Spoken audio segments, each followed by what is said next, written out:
ஏடும் நாடும் போற்றும் எழுச்சிமிகு முதல்வர் பிறந்த நாள்.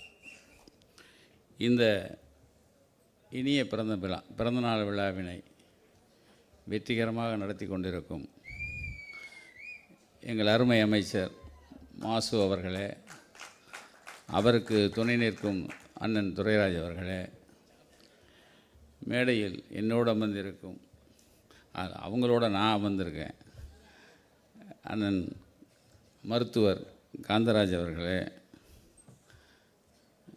எங்கள் அன்புக்குரிய என்றாம் அவர்களே, அருமை அண்ணன் ரங்கராஜ் பாண்டே அவர்களே,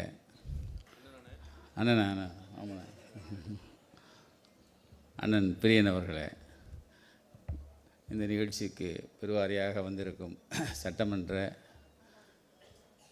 கழக முக்கிய பொறுப்புகளில் இருக்கும் அனைத்து நண்பர்களும் தோழர்களும் மற்றும் கழகத்தின் முக்கிய தூண்கள் எனப்படும் தோழர்கள் அனைவரையும், மகளிர் அனைவரையும், முக்கியமாக நக்கீரன் வாசகர்களையும் பத்திரிகையாளர்களையும் வணங்கி, நான் லைட்டாக தான் பேசுகிறேன். எனக்கு முன்னாடி ஆட்டமில்ல டம்முன்னு விழுந்துருச்சு. முதல்ல எங்கள் மாசன்னு பேசும்போதே பாதியை சுட்டார். வரவேற்புங்கிற பேரில் வரவேற்பை விட்டுட்டு நிறைய விசேஷம் சொல்லிட்டாங்க. அடுத்து எங்கள் பிரியன், எங்கள் மருத்துவர் காந்தராஜ் என்ன எப்படா மாட்டுவேன்னு நினச்சிட்டே இருந்திருக்காரு. இப்போ பேசினதுக்கும் அவருக்கு இருக்குது. இப்போ பேசினார்ல அண்ணா பேசின பிரிவினை அப்படியே இருக்குனார்ல, அங்கே வெளியே நோட் போட்டாங்க. அவர் இன்னும் 10 நிமிஷம் பேசினார்னா நமக்கு மேலே எங்கள் மாசன மேலேயும் கேஸ் வந்துடும். ஆனால் அவ்வளோ விஷயம் இருக்குங்க. பாருங்கள், போகிற போக்கில் எவ்வளோ விஷயத்தை சொல்லிட்டு போயிட்டாங்க. நான் தான் ராம் சார்கிட்ட சொன்னேன், பெஸ்ட்டு யூடியூபர் அது பாண்டியனை சொன்ன மாதிரி. அவர் இதை கேட்கணுன்னா காதலை இதை வச்சு தான் வரிசையாக நின்னாங்க அவர் அடிக்கிறதுக்கு. எப்படா காந்தராஜனை வெளியே வருவார் அடிக்கணும்னு நிறைய பேர் காத்துட்டு இருந்தான். ஆனால் பார்த்தோன்னு விட்டுறாங்க. அது காரணம் அவ்வளோ விஷயக்காரங்க. எனக்கு நம்மளை போகிற போக்கில் கிட்டி விட்டு போயிட்டார். நான் நம்மளையும் ராஜீவ் கொலையில் என்னையும் தான் பிடிக்கிறதுக்கு தெரிஞ்சாங்க. எனக்காவது பரவாயில்லைங்க. என் வரவேற்புக்கு எனக்கு பாம் குரோல் நடந்தது. அப்போ பிரபாகரன் கூட இருக்கிற பேபி சுப்பிரமணியம் வந்துட்டு போனார். எனக்கு ஒரு படம் தம்பி கொடுத்துச்சின்னு சொல்லி படம் கிஃப்டாக கொடுத்துட்டு போனாங்க. அந்த ஒரு படத்துக்காகவே என்னை உள்ளே தூக்கி வைக்க போகிறாங்கன்னு சொன்னாங்க. இப்போ அண்ணன் போகும்போது சொன்னார், போகிற போக்கில் நான் பிரபாகரனோடய இருந்தேங்கிறார். அப்புறம் இவர் விட்டுருப்பாங்களா? இதில் இன்னொரு புது தகவல் வேறு சொல்லிவிட்டார், நான் வீரப்பனோடு இருந்தேன்னார். இது எப்போ தெரியாமல் போச்சே? ஜெயலலிதாவுக்கு தெரியாமல் போச்சு. இல்லைன்னா எனக்கு அடுத்து போடா அவருக்கு தான். ஆக எல்லாத்துலேருந்தும் தப்பிக்கிறதுங்கிறத விட அந்த விஷயத்தானம் உண்மையிலே கடைசியில் பேச வச்சுருக்கணும். எங்கள் அண்ணனை கடைசியாக பேச வச்சு கலன்னு. அது அண்ணன் சொன்ன மாதிரி, பாண்டியன் சொன்ன மாதிரி எல்லா பால்லையும் சிக்ஸர். ரொம்ப சந்தோஷமாக இருந்தது. அது பாண்டியன்னா அவர் குருநானக் காலேஜுக்கு பேச வந்தால் எப்படி பேசுவார் அது மாதிரி பேசிட்டு போயிட்டார்.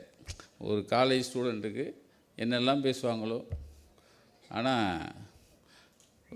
அவருக்கு ஒரே சந்தேகம் என்னென்னா மாற்றாரும் போற்றும் மகத்துவ ஆட்சி. நாங்கள்லாம் நான் கம்பெனி ஆர்டிஸ்ட்டு. நான் எங்கள் ராமனெல்லாம் நான் கம்பெனி ஆர்டிஸ்ட்டு. நீங்கள் தொழிலுக்கு புதுசு இங்கே. ஆனால் மாற்றாரும் போற்றும் மகத்துவ ஆட்சின்னு நம்மளை நம்ம இவங்கெல்லாம் மதிக்கிறாங்களே, அதை எடுத்து சொல்லுங்கன்னு தான் அவர் கூப்பிட்டுருக்காரு. அதுக்காக தான் கூப்பிட்டார ஒழிய என்ன நம்மளை விட்டு அவங்களாம் எப்படி பிரிக்கிறது? அதாவது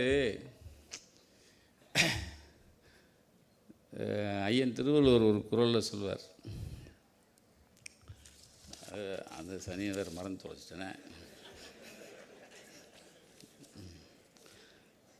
குடிதழுவி கோல் வச்சு மாநில மன்னன் அடிதழுவி நிற்கும் உலகு. அது வந்து கலைஞருக்கும் பொருந்தும், அண்ணன் தளபதிக்கும் பொருந்தும்.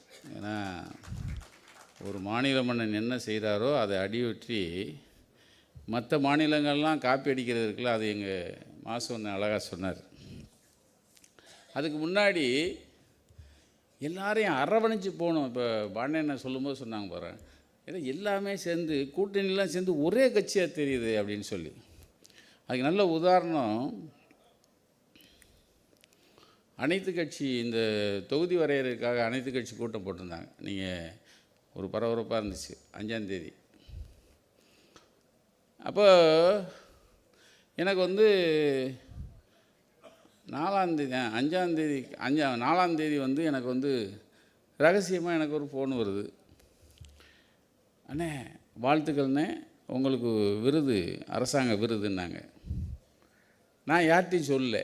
எனக்கு வந்து கலைஞர் எழுதுகோள் விருது எனக்கு உங்களை தேர்ந்தெடுத்திருக்காங்கன்னு சொன்னாங்க. இது 5ஆம் தேதி. 4ஆம் தேதி நான் அதை ஒன்றுமே யார்கிட்டையும் சொல்லலை. ஏன்னா சொன்னவர் உண்மையை சொன்னாரா பொய்யை சொன்னாரா, நம்மளை ஏன் எழுதுகோள் விருது சரியான விருது, அது பெரிய விருது, நம்மளை எப்படி தேர்ந்தெடுத்தாங்க அப்படின்ட்டு நான் யார்கிட்டையும் சொல்லலை. நான் என்ன நினச்சேன், காலையில் அறிவிப்பு வரும், அறிவிப்பு இருந்தால் சொல்லிடலாம். காலைல முறை சொல்லி பார்த்தேன், அறிவிப்பு வரல. ஏதாவது செய்தி வரும், வரல அப்படியே இருந்தது. அன்னைக்கு சாயந்தரம் வைத்தியநாதன் ஃபோன் பண்ணாங்க, அது செய்தித்துறை ஐஏஎஸ். அண்ணன் கன்க்ராச்சுலேஷன் உங்களுக்கு விருதுனார். ஏங்க இது என்னங்க சத்தம் இல்லாமல் கொடுக்குறாங்க, நீங்கள் என்னங்க அறிவிப்பே கொடுக்கல, நாளை காலையில் இருந்துக்கிட்டு இப்போ நீ சத்தம் இல்லாமல் சொல்கிறீங்க அப்படின்னேன். இல்லைண்ணே வரும்ண்ணே அப்படின்னார். அடுத்த நாள் காலையில் எனக்கு 10 மணிக்கு வர சொல்லிட்டாங்க. போனேன். 10 மணி ஆச்சு, 10:30 ஆச்சு, 10:45 அப்புறம் ஏன்னா அண்ணன் வர்றதுக்கு கொஞ்சம் லேட் ஆகிடுச்சு. அப்போ ஒருத்தர் வந்தார். அண்ணே ஒன்றும் இல்லை, அப்போலோ போயிட்டு வந்துடுவாங்க அண்ணன் அப்படின்னு ஒரு மெய்காப்பாளர் வந்து சொல்கிறார். 10:50 ஆச்சு. இன்னொருத்தர் வந்தார், முக்கியமான ஆள். அண்ணன் வந்து உங்கள்கிட்ட சொல்ல சொன்னாங்க, அப்போலோ போயிட்டு வந்துடுவாங்க, கொஞ்சம் தாமதமாகிடுச்சு, கோச்சு வேணான்னு சொன்னாங்க. மறுபடியும் இன்னொருத்தர் வந்தார். இதெல்லாம் 5-5 நிமிஷத்துக்கு ஒருக்க சொல்லிட்டே இருக்காங்க.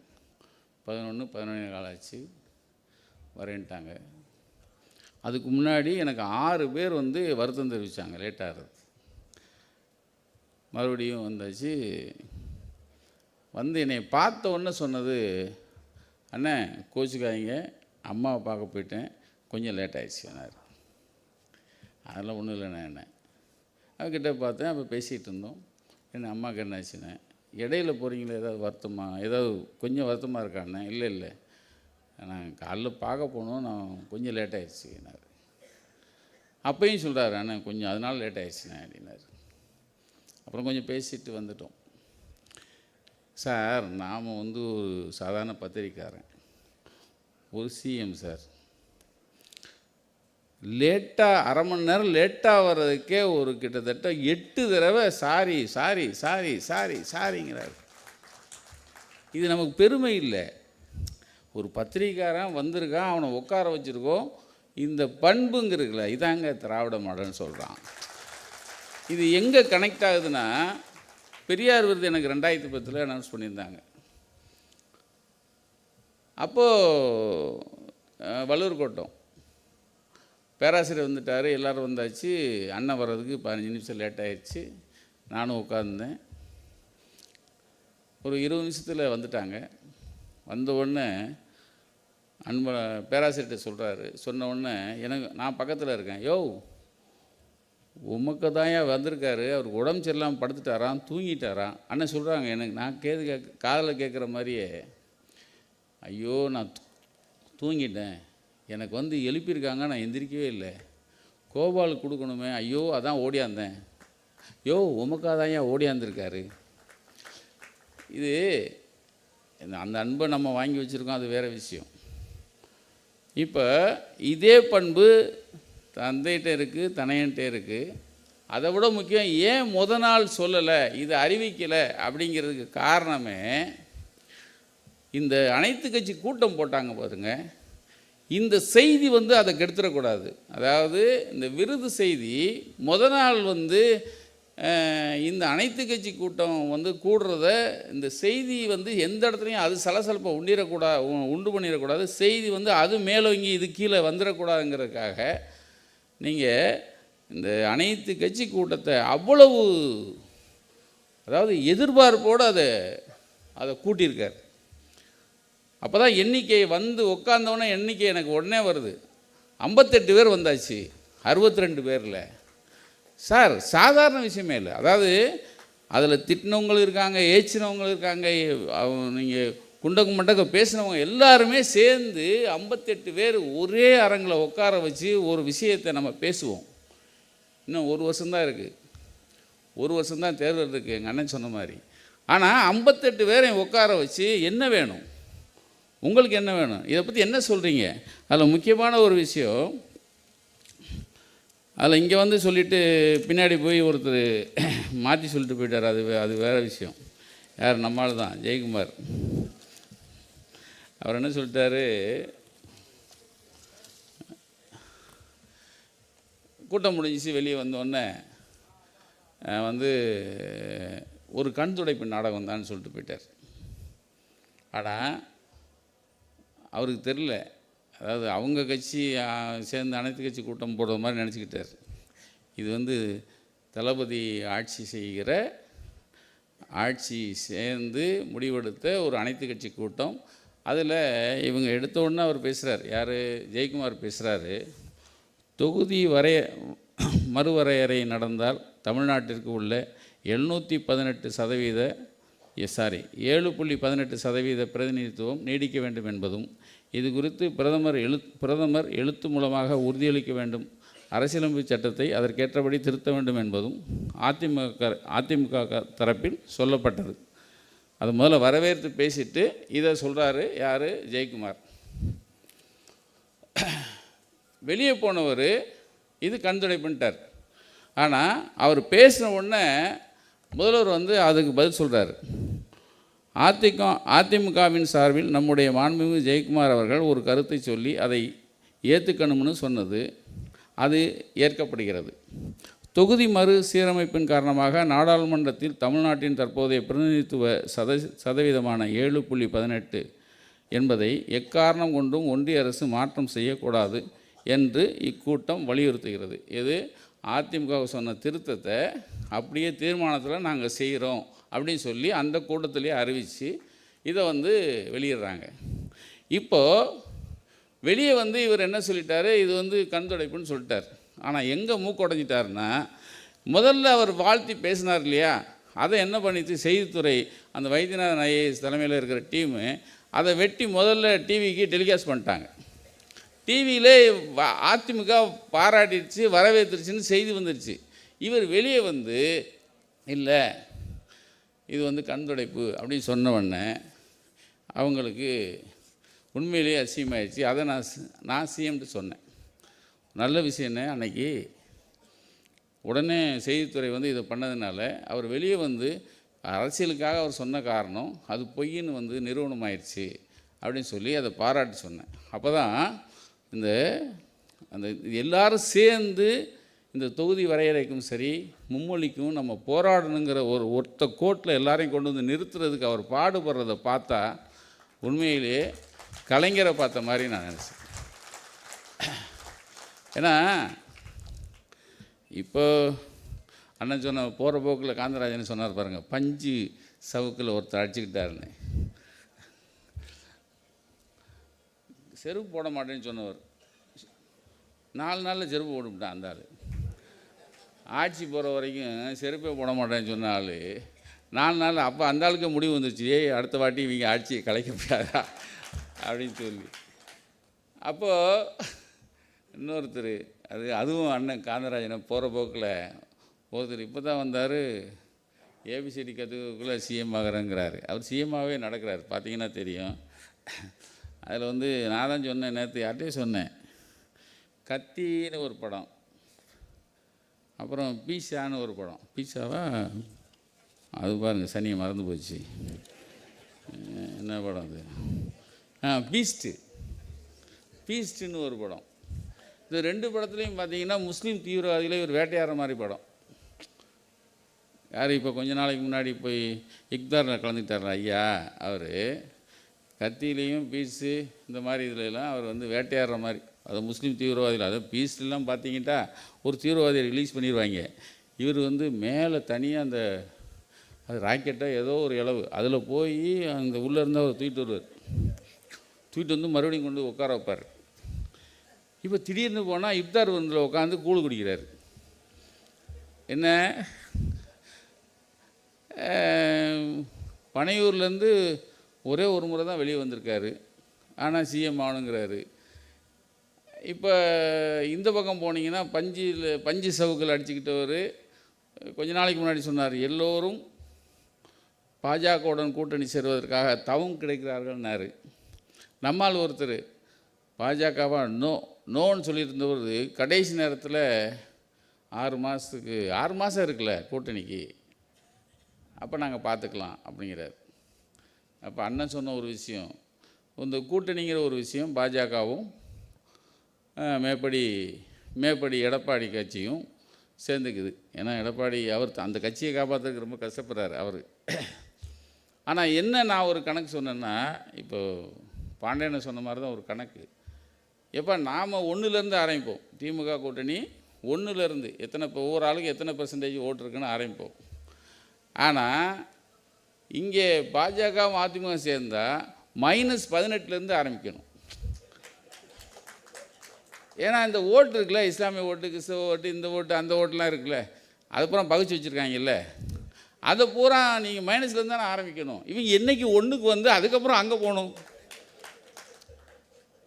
அப்போது இவங்க சேரணும்யா, அப்போ தான் நல்லது.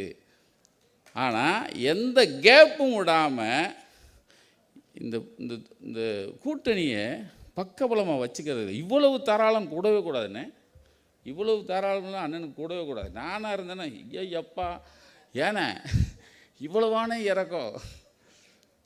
அப்போது ஒரு மனுஷன் இந்த மக்களுக்கான இந்த நல்லாட்சியை கொடுக்கணுங்கிறதுக்காக எவ்வளவு இறங்கி போகிறாருங்கிறத பார்க்கும்போது அவருக்கு வந்து எத்தனை முறைனாலும் நம்ம வந்து வாழ்த்து சொல்லிக்கிட்டே இருக்கலாம். அதாவது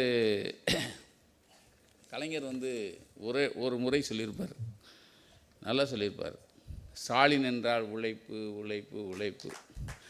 அது மாத்திரம் இல்லை, அவர் அதோடு சேர்த்து என்ன சொல்கிறாரு, உழைப்பு என்றாலும் ஸ்டாலின், ஸ்டாலின் என்றாலும் உழைப்பு அப்படின்னு ஒரு இடத்துல முத்தாய்ப்பாக சொல்லுவார். அந்த உழைப்பை இந்த பிறந்தநாள் அன்னைக்கு பார்த்திங்கன்னா தெரியும். பிறந்தநாளுக்கும் இந்த மும்மொழிக்கும் அந்த தொகுதி வரையறைக்கும் அவர் பாடுபட்டதை பார்க்கும்போது மறுபடியும் ஒரு கலைஞர் வந்து அப்படியே நம்ம முன்னாடி ஓடுற மாதிரியே அப்படியே நான் பார்த்துக்கிட்டே இருக்கேன். முத்தாய்ப்பாக நான் சொன்னேன் இல்லைங்களா, அதாவது மாற்றாரும் போற்றும் மகத்துவ ஆட்சி. அந்த ஆட்சி எங்கேன்னா, ஒன்று முதலமைச்சரின் காலை உணவு திட்டம், எங்கள் அண்ணன் மாசண்ணன் சொன்ன மாதிரி அந்த சிறப்புகளை தெலுங்கானாவிலேருந்து அதிகாரிகள் வந்து எப்படி செய்கிறீங்கன்னு பார்த்துட்டு போய் அதை அங்கே வந்து வச்சுருக்காங்க. ஒன்று. அடுத்து இந்தியா கடந்தும் இத்திட்டம் கன்னடா அரசினால் பாராட்டப்பட்டு அங்கும் இதை கடைப்பிடிக்கிறாங்க. 2. இங்கிலாந்து நாடும் அடுத்த மாதம் தொடங்கி தொடக்க பள்ளிகளில் காலை உணவு திட்டத்தை கொண்டு வரதா இப்போ ஒரு அறிவிச்சிருக்காங்க. 3. அதே போல் முதல்வருடைய மகளிர் திட்டம் மகளிருடைய 1000 ரூபாய் வழங்கும் திட்டத்தை புதுச்சேரி, கர்நாடகா, உத்தரகாண்டு உட்பட பல மாநிலங்கள் அதை வந்து ஏற்றுக்குச்சு. அதை வந்து ஏற்றுக்கிட்டு அதை பின்பற்ற முனைந்திருக்கு. 2. அப்புறம் டெல்லி மாநில, இப்போ அண்ணன் போகும்போது சொன்னார், டெல்லி மாநிலமும் இப்போ அந்த தேர்தல் நடந்த பிறகு பாஜக வந்து ஒரு உறுதிமொழி கொடுத்துருக்கு, நாங்களும் வந்து பெண்களுக்கான உரிமைத்தொகை தருவோன்னு சொல்லிட்டு. அது நம்மளோட கூட தரேன்னு சொல்லியிருக்கான். அவன் கூட தரானா அல்வா கொடுக்குறானா அப்புறம் தான் தெரியும், அப்போ பின்னாடி பார்த்துக்குவோம். ஆனால் சொன்னது செய்கிற ஒரு அரசு நம்மளாக தான் இருக்கும். அடுத்து அண்ணனுடைய எங்கள் மாசுடைய கைங்கரியம், அதாவது மக்களை தேடி மருத்துவத்தில் இது வரைக்கும் 2 கோடி பேர் பயனடைஞ்சிருக்காங்க. அந்த 2 கோடி பேரும் வந்து நம்ம திமுக கட்சியை சேர்ந்தவங்க, திமுக கூட்டணி கட்சியை சேர்ந்தவங்க எல்லாரும் இருக்காங்க. அதில் அதிமுக இருக்குது, பிஜேபி இருக்குது, நீங்கள் வீணா போன கட்சிகள் எல்லாமே இருக்குதுன்னு வச்சுங்க. இந்த எல்லாரும் சேர்ந்து 2 கோடி பேர் பயனடைஞ்சிருக்காங்கன்னா இன்னும் எவ்வளோ பேர் பயனடையணும்? அப்போது அதே மாதிரி இன்னுயிர் காப்போம் திட்டம். இந்த இன்னுயிர் காப்போம் திட்டங்கிறது சாதாரணமாக செஞ்சு இதை செயலாக்குறது அந்த அந்த வீரியம் வந்து எங்கள் மாசு பண்ணுறதை நான் ரொம்ப ரசிச்சிருக்கேன் தொலைவில் இருந்து. ஏன்னா ஒருத்தன் 48 மணி நேரத்தில் அடிபட்டவனா 48 மணி நேரத்தில் அவனை வந்து உயிரை காப்பாற்றணுங்கிறதுக்கு அவங்க எடுத்துக்கிற அந்த முயற்சி இருக்குல்ல, இன்னுயிர் காப்போம் திட்டம். அந்த திட்டம் எத்தனை உயிர்களை காப்பாற்றிருக்குங்கிறீங்க? எத்தனை உயிர்கள் சத்தம் இல்லாமல் இது பூராமல் நீ அக்கௌண்ட்டில் சேருதோ இல்லையோ, இதை காப்பாற்றின உயிர்கள் எல்லாமே நீங்கள் வந்து தளபதிக்கு அன்றைக்கி எப்பையும் பக்கபலமாக நிற்பாங்கிற அந்த ஒரு ஒரு ஒரு ஒரு அதாவது நான் அனுதினமும் அதை சொல்லிக்கிட்டே இருப்பேன். நான் முந்தா நாள் இரவு பேசினேன். ஒரு ஆர்டிஸ்ட்டு இதில் விழுந்துறாரு, ஒரு பெரிய ஆர்டிஸ்ட் பாத்ரூமில் விழுந்துறாரு, தலை கீழே இருக்கிற நரம்பு கட் ஆயிடுச்சு. ஒரு மருத்துவமனை இல்லைங்க இது ஒன்றுமே செய்ய முடியாது அப்படிங்கிறாங்க. அண்ணனுக்கு சொன்னேன். அடுத்த நிமிஷம் தேரி ராஜன் சொல்லிட்டு நம்ம ஜிஹெச்சோடைய டீனு, ராஜீவ்காந்தி ஜிஹெச்சோடைய டீனு லைனுக்கு வந்தார். அண்ணே நாங்கள் எல்லாம் ரெடியாக இருக்கோன்னே வந்திருக்கேன்னார். இது நம்மங்கிறனால இல்லை, அது யார் ஃபோன் பண்ணாலும் அந்த நான் போய் பார்த்தேன் நேற்று அந்த மருத்துவமனையில் அந்த ட்ரீட்மெண்ட்டை பார்த்தேன். அவரோட சொந்த ஒரு 30 பேர் இருக்காங்க. 30 பேருக்கும் ஒரே மாதிரி ட்ரீட்மெண்ட்டு. அப்போ இந்த இன்னுயிர் காப்போங்கிற அந்த திட்டம் இருக்குல்ல, ஏன்னா பெரியாரும் ராஜாஜியும் நம்ம வந்து ரொம்ப நண்பர்கள். ஏன்னா அரசியலில் அவங்க வந்து எங்கள் காந்தராஜன்ட்ட அந்த சப்ஜெக்டை கேட்டாலே அவர் ஒரு பெரிய வகுப்பு எடுப்பாங்க. அவங்க 2 பேரும் அரசியலில் வைரி, ஆனால் நட்பில் 2 பேரும் அவ்வளவு நட்பாக இருந்தாங்க. ராஜாஜி இறக்கும்போது மருத்துவமனையில் இருக்கும்போது பெரியார் வந்து வீல் சேரில் போய் கூடையே உட்காந்து நேற்றுக்கு இன்றைக்கி நல்லா இருக்கீங்களா அப்படின்னு சொல்லி கேட்டு அது இறந்த பிறகும் கூடையே போனவர். அந்த நட்பு அப்படியே இருந்தது. அதே மாதிரி அண்ணாவும் காமராஜரும், அதே மாதிரி கலைஞரும் எம்ஜிஆர். இந்த நட்பு பாராட்டின விஷயம் அவங்களுக்கு பிறகு ஒரு 25 வருஷம், அதாவது அப்படியே ஒரு கேப் வந்துச்சு. எப்போ அம்மணி ஆட்சிக்கு வந்தாங்களோ அந்த 25 வருஷம் பார்த்திங்கன்னா ஒரு பெரிய கேப். இந்த அரசியலில் ஒரு என்னது ஒரு சகோதரத்துவம் இருக்காது, ஒரு நட்பு இருக்காது. ஒரு எதிரணியை பார்த்தா வந்து முறைச்சிட்ருக்கிற அந்த பாணி 25 வருஷமாக தொடர்ந்தது. நீங்கள் நல்லா பார்த்தீங்கன்னா எனக்கு நல்லா ஞாபகம் இருக்குது. 2000 ராஜ்குமாரை மீட்டிட்டு வரும்போது ராஜ்குமாரை ஒரு இடத்துல வச்சுருந்தோம். அப்போ வந்து அந்த ஊரில் இருக்கிற பக்கத்து கிராமம் பெரிய ஆட்கள் எல்லாருமே வந்து அங்கே வந்து படம் எடுத்துக்கிட்டாங்க. ஏன் கூட படம் எடுத்துக்கிட்டாங்க, பெரிய பெரிய தலைவர்லாம் எடுத்துக்கிட்டாங்க. அதாவது அந்த ஊர் பெரிய அரசியல் தலைவர்லாம். கொஞ்ச நாளில் ஒரே ஒரு வாரத்தில் கொலப்பாக்கத்தில் அந்த அம்மா வந்து பொதுக்குழு நடத்துச்சு. ஏன் கூட படம் எடுத்தவன் அத்தனை பேரையும் கட்சியிலேருந்து தூக்கிடுச்சு. நான் ஒரு ஆளுன்னு ஏன் கூட ஒருத்தன் படம் எடுத்தான்ல அவனை பூரா கட்சியிலேருந்து எடுத்துருச்சு. அதாவது அதாவது எதிர்கட்சியில் இருக்கிறவன் யாரை பார்த்தாலும் அவன் வந்து அவ்வளோதான் முடிஞ்சுது அப்படிங்கிறது ஒரு 25 வருஷமாக இருந்துச்சு. அந்த 25 வருஷத்துக்கு பிறகு இப்போ தான் பெரியாரும் ராஜாஜியும் அண்ணாவும் காமராஜரும் கலைஞரும் எம்ஜிஆரும் இருந்த அந்த தோழமை இப்போ தான் அது வந்து எடுத்திருக்கு. எல்லாரோடையும் தோழமை கொண்டு எல்லாரையும் கூட்டு அரவணைக்கிற அந்த மாண்பு, அந்த பண்பு இப்போ இருக்கிற முதலமைச்சருக்கு இப்போ தான் அரவணைச்சு கொண்டு போகிற அந்த பண்பு இருக்கிறத நான் இப்போ பார்த்து, நான் இல்லை மேடையில் இருக்கவும் சரி உங்களுக்கு எல்லாருமே பார்ப்பீங்க. ஆக அரசியல் வேறு நட்பு வேறு அப்படிங்கிற ரீதியில் இந்த ஆட்சி செய்கிற அன்பு அண்ணன் தளபதி அவர்கள் நீண்ட நெடுங்காலம் போர் என்றும் புகழுடன் வாழ எல்லோரும் சார்பாகவும் நக்கீரன் சார்பாகவும் நக்கீரன் குடும்பம் சார்பாகவும் வாழ்த்தி வாய்ப்புக்கு நன்றி கூறி விடைபெறுகிறேன்.